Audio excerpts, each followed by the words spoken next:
Iran की खबर से। ईरान में हिंसा में 2,500 लोगों की मौत की बात यहां पर सामने आ रही है। बहुत बड़ा ये आंकड़ा है, हजारों लोगों की जान जाना अपने आप में कई सवाल यहां पर खड़े कर रहा है। ईरान में सत्ता विरोध प्रदर्शनों का आज 18वां दिन है और प्रदर्शन का जो 18वां दिन है उसमें अब तक 2,500 लोगों की जान जा चुकी है। तेहरान में सड़क पर है हजारों लोग। खामनेई के खिलाफ लगातार नारेबाजी हो रही है और हम देख रहे हैं कि किस तरह से ईरान के सभी 31 राज्य जो हैं, तेहरान समेत तमाम जगहों पर सैकड़ों विरोध प्रदर्शन लगातार देखने को मिल रहे हैं। ईरान के प्रदर्शनों के पीछे आसमान छूती महंगाई और बेरोजगार युवाओं का गुस्सा है।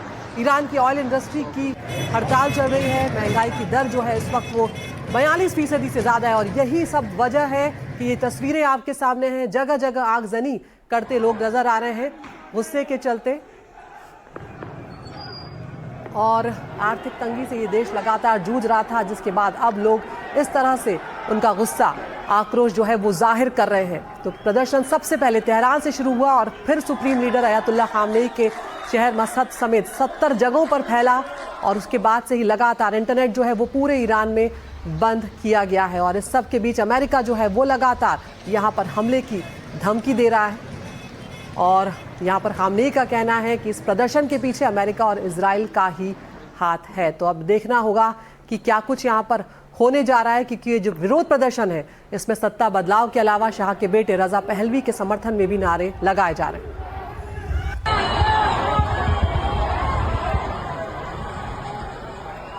और इस सब के बीच में अमेरिका के राष्ट्रपति डोनाल्ड ट्रंप जो हैं वो लगातार धमकियों पर धमकियां दे रहे हैं। नई चेतावनियां वो जाहिर करते हुए नजर आ रहे हैं और ईरान को डोनाल्ड ट्रंप ने फिर से धमकी दी है। ईरान के लोग प्रदर्शन करते रहे, ये बात वो उन प्रदर्शनकारियों तक पहुंचाना चाह रहे हैं। ट्रंप संस्थाओं पर कब्जा कर ले प्रदर्शनकारी, इस तरह की बातें भी डोनाल्ड ट्रंप कहते हुए नजर आ रहे हैं और साथ ही कह रहे हैं कि हिंसा करने वाले जो हैं वो कीमत इसकी चुकाएंगे और ईरान के लोगों को अब जल्द ही मदद पहुंचने वाली है, मदद रास्ते में है, ये भी ट्रंप कह रहे हैं। इसके अलावा ट्रंप ने ईरान के साथ कारोबार करने वाले देशों पर 25% एक्स्ट्रा टैरिफ लगाने का भी ऐलान कर दिया है। साथ ही कहा है जो ईरान में अमेरिकी नागरिक हैं उन्हें ईरान जल्द छोड़ देना चाहिए। उन्होंने कहा कि आर्मेनिया और तुर्की के सड़क रास्ते से इन लोगों को निकल जाना चाहिए क्योंकि ईरान में वो सुरक्षित नहीं है।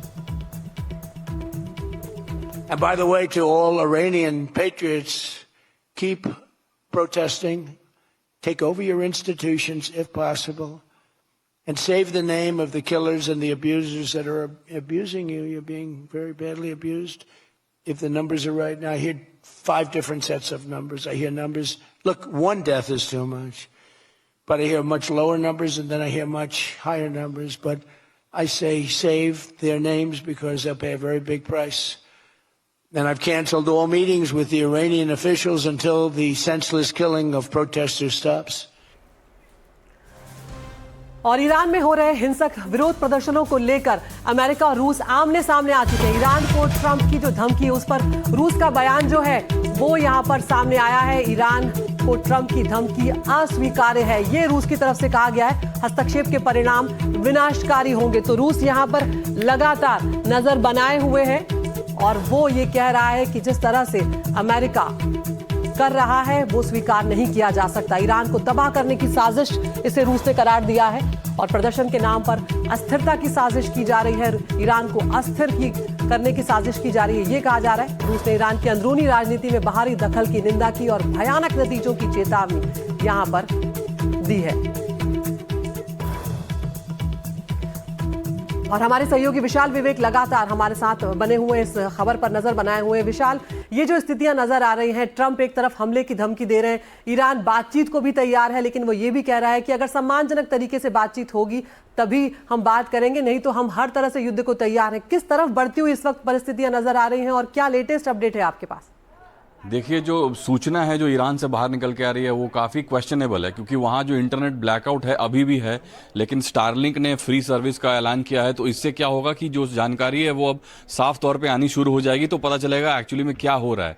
लेकिन जो रिपोर्ट्स वहाँ पे बता रहे हैं, जो ह्यूमन राइट्स एजेंसीज जो वहाँ पे रिपोर्ट कर रहे हैं, वो बता रहे हैं कि जो प्रोटेस्ट है वो थोड़े से कम हो गए हैं, क्योंकि जो रैंडम किलिंग्स हुए हैं, हज़ारों लोगों के मरने की खबर आ रही है। तो इस वजह से जो प्रोटेस्टर्स हैं उनको सदमा लगा है, तो वो अपने प्रोटेस्ट को थोड़ा सा उन्होंने रफ्तार घटा दी है, ऐसा रिपोर्ट्स बता रहे हैं। तो ये ईरानियन रेजीम के लिए फ़ायदेमंद हो सकता है, लेकिन ट्रंप क्या करेंगे ये भी देखना होगा। ट्रंप ने कहा है कि वो एक्शन ले सकते हैं, और वो एक्शन क्या होगा ये भी देखना बाकी है, क्योंकि जो मीटिंग होगी उसमें पता चलेगा कि क्या डिसाइड होगा। क्या वो सैंक्शंस लाएंगे, क्या कुछ मिलिट्री एक्शन होगा, और मिलिट्री एक्शन अगर होगा तो कैसा होगा। क्या वो पिछले 6 महीने में जैसे न्यूक्लियर ठिकानों पे बमबारी हुई थी, क्या वैसा होगा, या फिर कोई बूट्स ऑन द ग्राउंड होंगे। बूट्स ऑन द ग्राउंड तो होने की संभावना कम है, लेकिन ईरान जो है वो वेनेजुएला नहीं है, ये भी देखने वाली बात है। इतना आसान नहीं होगा कि आप ईरान में घुस करके वहाँ पे पूरे रजीम को हटा दीजिए,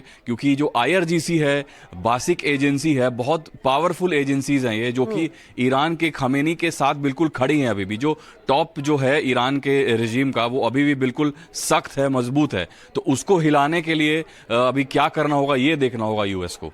बिल्कुल विशाला, बने रहिए हमारे साथ। तो ये बहुत महत्वपूर्ण होता जा रहा है। जो अहम बात आपने यहाँ पर कही कि ईरान वेनेजुएला नहीं है, यहाँ पर ईरान जो है वो पूरी तरह से तैयार है, यहाँ पर मुस्तैद है हर तरह से जवाब देने के लिए। और इधर ट्रंप की धमकी पर ईरान जो है उसने पलटवार भी किया। ईरान के विदेश मंत्री और रक्षा मंत्री जो है उनके बयान सामने आए हैं। अमेरिका से हर मुकाबले के लिए हम तैयार हैं, ये बात ईरान के विदेश मंत्री और रक्षा मंत्री कह रहे हैं। क्या कुछ उन्होंने कहा है, सुनवाते हैं।